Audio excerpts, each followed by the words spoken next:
புவி மீடியா சேனல்ல வரக்கூடிய பாடங்கள் அனைவருக்குமான கல்வி சம்பந்தமான வீடியோக்களாக இருக்கும். நீங்கள் மிஸ் பண்ணாமல் பார்க்கணுன்னா கீழே உள்ள சப்ஸ்கிரைப் பட்டனை கிளிக் பண்ணி சப்ஸ்கிரைப் பண்ணிக்கோங்க. பக்கத்தில் ஒரு பெல் சிம்பிள் இருக்கும், அதையும் கிளிக் பண்ணால் உடனுக்குடன் நம்ம வீடியோக்கள் உங்களை வந்து சேரும். லைக் பண்ணுங்கள், ஷேர் பண்ணுங்கள், சப்ஸ்கிரைப் பண்ணுங்கள். அகர முதலியை பார்த்து பொருள் எழுதுக. அமிலப்புகை, நச்சு கலந்த புகை. வேதிக்கழிவு, நச்சுத்தன்மை உடைய கழிவு.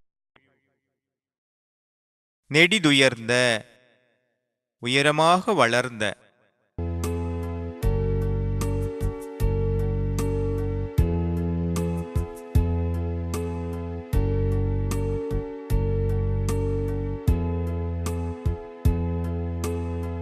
பிரித்து எழுதுக. கருங்கோடு, கருமை கூட்டல் கோடு. உடம்பெல்லாம், உடம்பு கூட்டல் எல்லாம். காட்டெருமைகள், காட்டு கூட்டல் எருமைகள். நீரோடை, நீர் கூட்டல் ஓடை.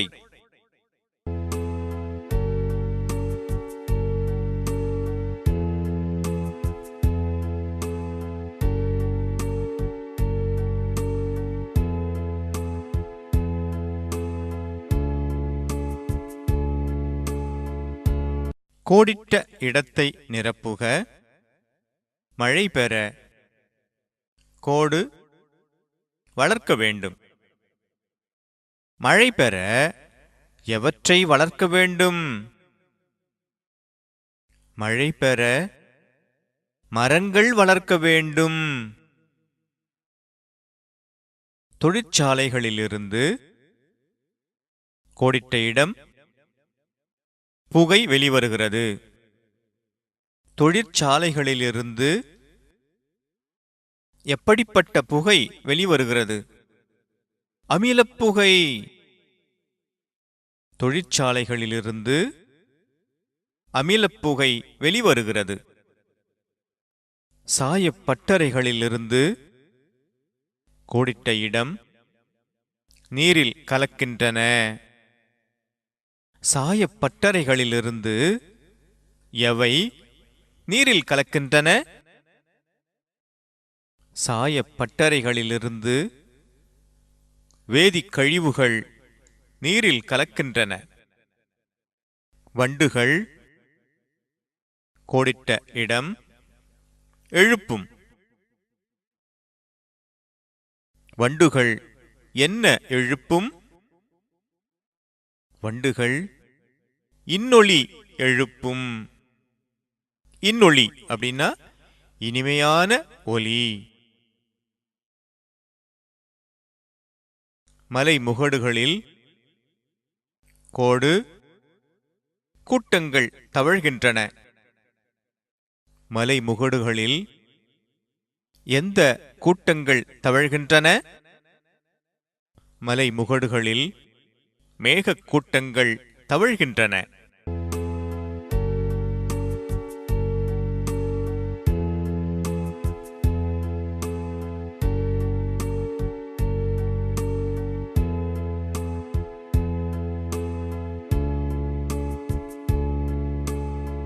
உரிய விடையை தேர்ந்தெடுத்து எழுதுக. முகடு என்பதன் பொருள் கோடு. கீழே 3 விடைகள் கொடுத்திருக்கிறாங்க. அதிலிருந்து உரிய விடையை, அந்த கோடிட்ட இடத்துக்கு உரிய பொருந்தக்கூடிய விடையை தேர்ந்தெடுத்து எழுதலாமா? முகடு என்பதன் பொருள் கோடிட்ட இடம். முகடு என்பதன் பொருள் என்ன? முகடு என்பதன் பொருள் உச்சி.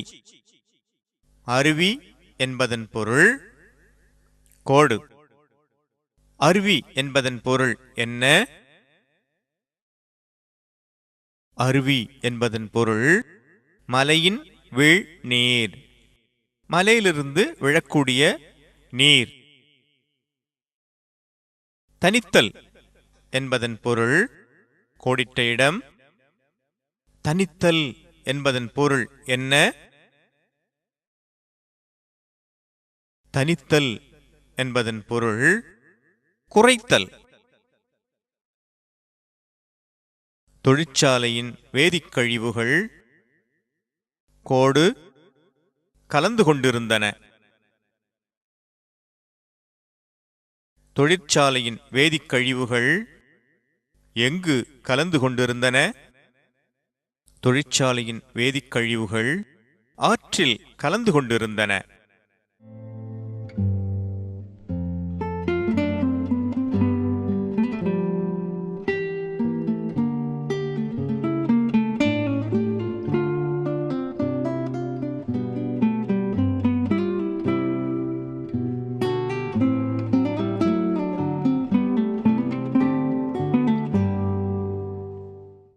சொற்றொடரில் அமைத்து எழுதுக.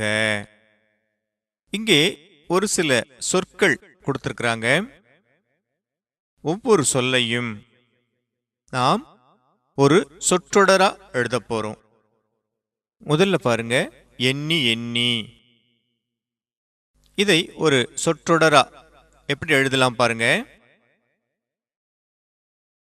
ஓட்டப் போட்டியில் முதல் பரிசு பெற்றதை யாமினி எண்ணி எண்ணி மகிழ்ந்தாள். அடுத்தது, விண்ணில்.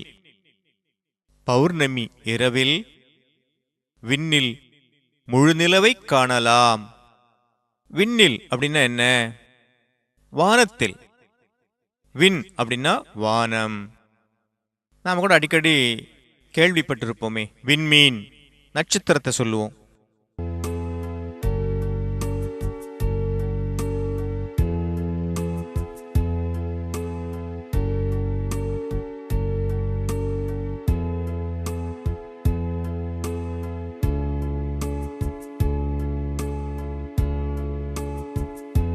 அடுத்தது பாருங்க, விடை எழுதுக.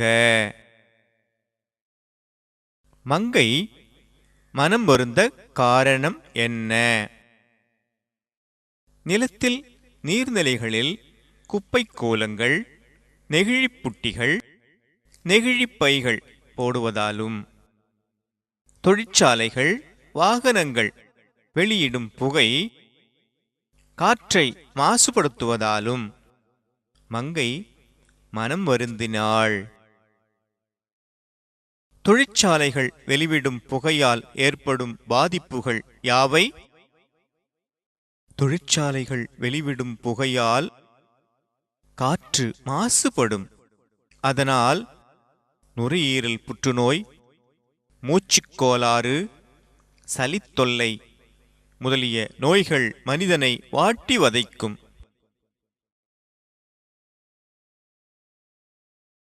நீ கண்ட இயற்கை வளம் பற்றி எழுதுக. எமது கிராமம் நகரத்திலிருந்து வெகு தொலைவில் உள்ளதால் இயற்கை எழில் பாதுகாக்கப்படுகிறது. எங்கள் வீட்டில் உள்ள பூக்களிலும் முருங்கை பூக்களிலும் தேன் எடுக்க தினமும் வரும் வண்டுகள், தேன் சிற்றுகள், தேனீக்களை பார்ப்பது கண்கொள்ளா காட்சியாகும். விவசாயத்தையே தொழிலாக கொண்டுள்ளதால் எங்கு பார்த்தாலும் பசுமையும் அவற்றை சார்ந்து வாழும் மைனா, கரிச்சான், மயில் போன்ற பறவைகளும், அணில், மான், குரங்குகள் போன்ற விலங்குகளும் பார்க்க வேடிக்கையானது. மயங்கொலிகள் அறிக. உரிய ஒலிப்புடன் வாய்விட்டு படிக்க. இங்கே மயங்கொலிகள் கொடுத்திருக்கிறாங்க. மயங்கொலிகள்னா என்ன? இந்த மயங்கொலிகளை அறிந்து அதற்குரிய ஒலிப்புடன் படிக்கலாமா? முதலாவது பாருங்க, அப்பா வேலை முடிந்து மாலை வேளையில் வீட்டுக்கு திரும்புவார். இங்க இருக்கக்கூடிய மயங்கொலிகள் சொல்லுங்க பாப்போம். வேலை, வேலை. அடுத்தது பாருங்க. மலை அடிவாரத்தை அடைந்தேன், மழை பெய்ய தொடங்கியது. இங்க இருக்கக்கூடிய மயங்கொலிகள் சொல்லுங்க பாப்போம். மலை, மழை. மலைய எப்படி உச்சரிக்கணும், மழைய எப்படி உச்சரிக்கணும் அப்படின்னு தெரிஞ்சுக்கணும் தானே. அடுத்தது பாருங்க. கந்தன் காலையில் வயலுக்குச் சென்றான், காளைகளை ஏரில் பூட்டினான். இந்த சொற்றொடர்ல இருக்கக்கூடிய மயங்கொலிகள் உள்ள மயங்கொலிகள் சொல்லுங்க. காலை, காளை. காலைனா காலை நேரம், காளைனா எருதுகள். அடுத்தது பாருங்க. வானில் மின்னல் பளிச்சிட்டது, இடி இடித்த ஒலி கேட்டது. வானில் மின்னல் பளிச்சிட்டது, இடி இடித்த ஒலி கேட்டது. இங்க இருக்கக்கூடிய மயங்கொலிகள் சொல்லுங்க பாப்போம். ஒளி, ஒலி. மின்னல் நல்ல ஒளிரக்கூடியது, இடி இடிக்கக்கூடிய சத்தம், ஒலி நாம் கேட்கக்கூடியது. அடுத்தது கிளி அழகான பறவை, அதன் அலகு சிவப்பாக இருக்கும். இங்கே உள்ள மயங்கொலிகள் சொல்லுங்க பாப்போம். அழகு, அலகு. வேறுபாடு அறிக. இங்கே இங்கே ஒரு சில சொற்கள் கொடுத்திருக்கிறாங்க பாருங்க. இந்த சொற்களுடைய வேறுபாடுகளை நாம் தெரிந்து கொள்ளலாம். எப்படின்னா, ஒரு சொல் மற்ற சொல்லை போன்று ஒத்த ஓசையுடையதாக இருந்தாலும், ஒரு சொல் மற்றொரு சொல்லிலிருந்து எவ்வாறு வேறுபடுகிறது. முதல்ல பாருங்க. அழகு. அழகு அப்படின்னா எழில். அடுத்தது பாருங்க. அலகு. அலகுனா பறவையோட மூக்கு. பறவையினுடைய மூக்க நாம அலகு அப்படின்னு சொல்லுவோம். இந்த இரண்டு சொற்களுக்கு உண்டான வேறுபாட பாருங்க. அழகு, அலகு. அடுத்தது பாருங்க. கலை. கலை அப்படின்னா ஓவியம் முதலிய நுண்கலைகளை சொல்லுவோம். அடுத்தது பாருங்க. களை அப்படின்னா தேவையற்ற புல் வகைகள். விவசாயம் செய்யறவங்களுக்கு நல்லா தெரியும், கிராமத்தில் இருக்கிறவங்களுக்கு நல்லா தெரியும். நெற்பயிர்களோடு சேர்ந்து வளரும், அத களை அப்படின்னு சொல்லுவோம். களை எடுத்தல் அப்படின்றது விவசாயத்துல ஒரு முக்கியமான பணி. அடுத்தது பாருங்க. ஒலி. ஒலி அப்படின்னா சத்தம், கேட்பது, சத்தத்தை கேட்க முடியும். அடுத்தது பாருங்க. இதுவும் ஒளிதான், ஆனால் வெளிச்சம், இதை நாம் பார்க்க முடியும். அடுத்தது பாருங்க. ஒளி. ஒளி அப்படின்னா ஒழித்தல், இல்லாமல் போதல். அடுத்தது வால். வால்னா ஒரு உறுப்பு. குரங்குக்கு இருப்பது வால், நாய்க்கு இருப்பது வால். அடுத்தது பாருங்க. இதுவும் வாள். வாள் அப்படின்றது ஒரு கருவி. மரத்தை அறுக்க பயன்படுவது வாள். இது ஒரு கருவி.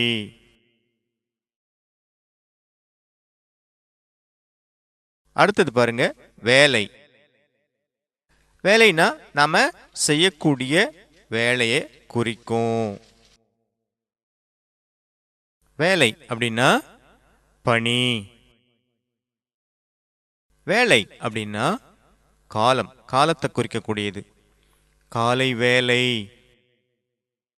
காலை வேலைகளில் மிகவும் சுறுசுறுப்பாக நமது வேலைகளை செய்வோம். அடுத்தது தலை. தலை அப்படின்றது ஓர் உறுப்பு. நமக்கும் தலை இருக்கு. தலையில தானே வாய் இருக்கு, கண் இருக்கு. இத தலை அப்படின்னு சொல்லுவோம், ஓர் உறுப்பு. தழை. தழைனா என்ன? இலைய நாம தழை அப்படின்னு சொல்லுவோம். இலைகள் கீழே விழுந்திருக்கும், அதை தழை அப்படின்னு சொல்லுவோம். அடுத்தது பாருங்க, தலை. கட்டுதல். கட்டுவதை நாம தலை அப்படின்னு சொல்லுவோம். இங்கேயே பாருங்க, தலை, தழை, தலை. இந்த வேறுபாடுகளை நாம தெரிஞ்சுக்கணும். பொருத்தமான சொல்லை எடுத்து எழுதுக. இங்க பாருங்க, 2 சொற்கள் கொடுத்திருக்கிறாங்க. இதிலே பொருத்தமான சொல்லை நாம தேர்ந்தெடுத்து எழுதணும். முதலாவது பாருங்க, யானை மிகுந்த கோடிட்ட இடம் வாய்ந்த விலங்கு. யானை மிகுந்த பலம் வாய்ந்த விலங்கா, பழம் வாய்ந்த விலங்கா? பலம்னாக்கா வலிமை. வலிமை வாய்ந்த விலங்கா, பழம் வாய்ந்த விலங்கா? பலம் வாய்ந்த விலங்கு, வலிமையான ஒரு விலங்கு. அதனால இங்கே எது பொருத்தமான சொல்? யானை மிகுந்த பலம் வாய்ந்த விலங்கு. பலம்தான் பொருத்தமான சொல். அடுத்தது பாருங்க, பலம் இல்லை என்றால் கோடிட்ட இடம் தூக்க முடியாது. நம்ம உடம்புல பலம் இல்லைனாக்கா நாம எதை தூக்க முடியாது? பளுதான் நாம தூக்க முடியாது. பளுனா அதிகமான சுமையை தூக்க முடியாது. சுமையை தூக்க முடியாது. அடுத்தது பாருங்க, பள்ளிமணி கோடிட்ட இடம். நம்ம பள்ளிக்கூடத்துல இருக்கக்கூடிய மணி ஒலித்ததுவா ஒலித்ததுவா? முதல்ல உள்ள ஒலித்தது அப்படின்னா நாம் கேட்க மட்டுமே முடியும். இரண்டாவது உள்ள ஒலித்தல் அப்படின்னா நாம் பார்க்க மட்டுமே முடியும். பள்ளிமணி ஒலித்ததை நாம் கேட்கிறோம். அதனால இங்கே எந்த ஒலித்தது பொருத்தமான சொல்லாக இருக்கும்? சொல்லுங்க. ஒலித்தது, ஒலித்தது, எது சரி? பள்ளிமணி ஒலித்தது, இதுவே சரியான பொருத்தமான சொல்லாகும். அடுத்தது பாருங்க, யாழினி கோடிட்ட இடம் உயர்ந்த ஆடைகளை அணிந்திருந்தாள். யாழினி எப்படிப்பட்ட ஆடைகளை அணிந்திருந்தாள்? இங்கே 2 சொற்கள் கொடுத்திருக்கிறாங்க, விலை, விலை. முதல்ல உள்ள விலை எதை குறிக்கும்னா காசு, பணம், பணத்தை குறிக்கக்கூடியது. அடுத்த விளை எதை குறிக்கும்னா விளைதல். எங்களுடைய நிலத்தில் நெல்மணிகள் விளைந்திருந்தன. அதனால முதல்ல உள்ள விலை தான் சரியான ஒன்றா இருக்கும். யாழினி விலை உயர்ந்த ஆடைகளை அணிந்திருந்தாள்.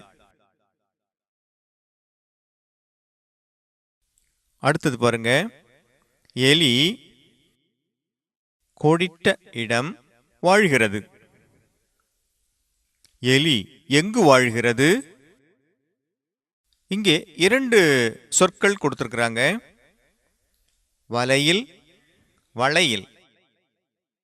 முதல்ல இருக்கக்கூடிய வலை அப்படின்னா மீன் பிடிக்க பயன்படுத்தக்கூடிய வலை. அடுத்தது என்ன வலைனா நண்டு, எலி போன்றவை வாழ பயன்படுத்தக்கூடிய வலை.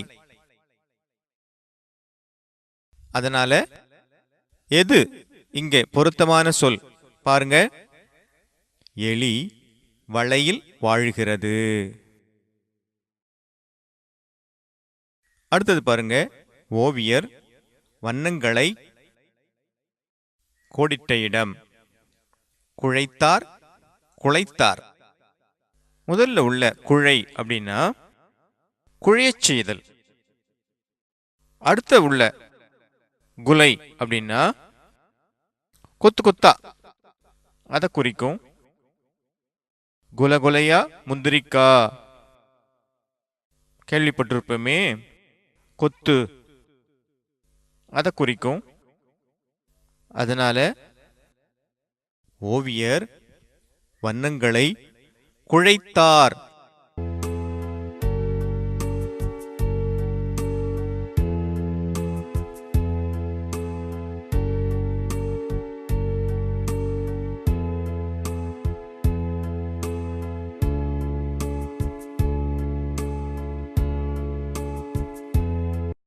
பிழைகளை நீக்கி எழுதுக.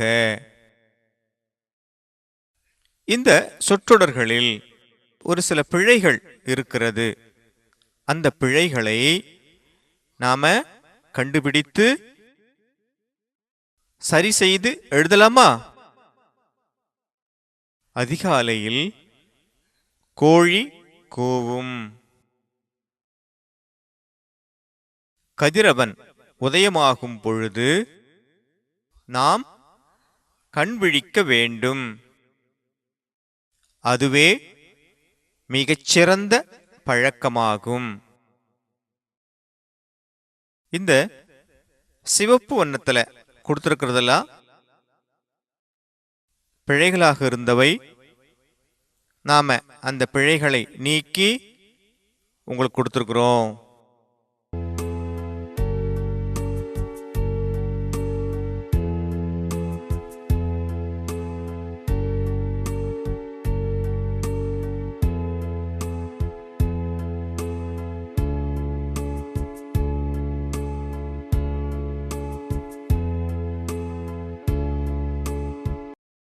அடுத்தது இணைந்து செய்வோம். ஒத்த ஒலிப்புடைய சொற்றொடர்களை எழுதுக. இங்கே ஒரு சில சொற்றொடர்கள் கொடுத்திருக்கிறாங்க. அந்த ஒவ்வொரு சொற்றொடருக்கு ஏற்றார் போன்ற ஒத்த ஒலிப்புடைய சொற்றொடர்களை கண்டுபிடித்து எழுதலாமா? ஒத்த ஒலிப்புடைய சொற்றொடர் அப்படின்னா என்ன? ஒரே மாதிரி ஓசை வரக்கூடிய சொற்றொடர்கள் அப்படின்னு பொருள். நாமும் அதை போல ஓசை வரக்கூடிய சொற்றொடர்களை கண்டுபிடித்து எழுதலாமா? முதலாவது பாருங்க, வட்டமான தட்டு.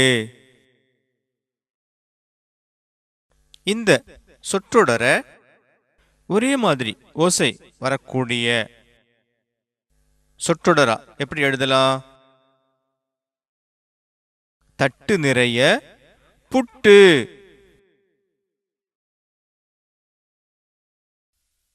அடுத்தது, அப்பா வாங்கினார் நுங்கு, அதை கொண்டு வந்தார் இங்கு. பள்ளி சென்றால் செல்வி, அங்கு பாங்காய்க் கற்றால் கல்வி. துள்ளிச் சென்றாள் வள்ளி, அவள்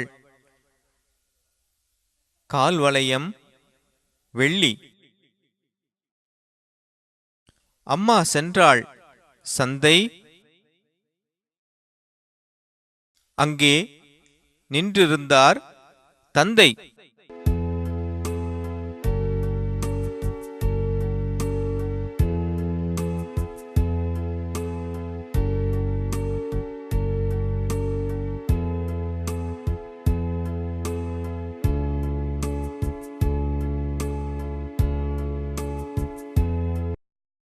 கலையும் கைவண்ணமும்.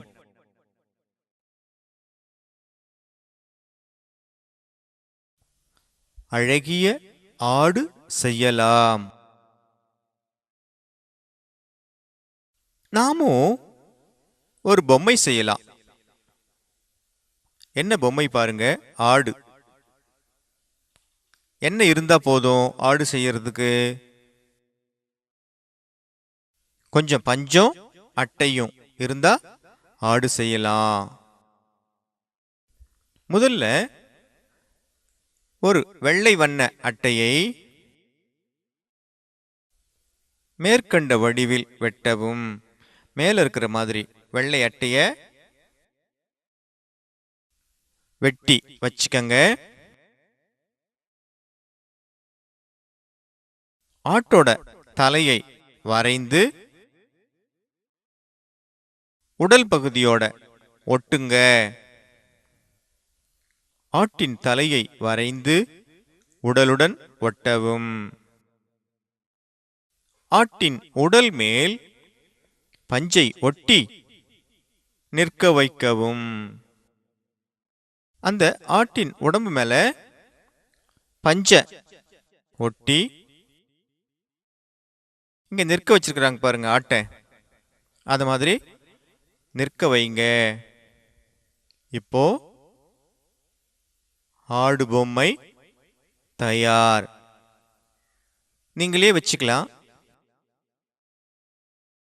அல்லது உங்க நண்பர்களுக்கோ உறவினர்களுக்கோ பரிசளிக்கலாம், பரிசா கொடுக்கலாம்.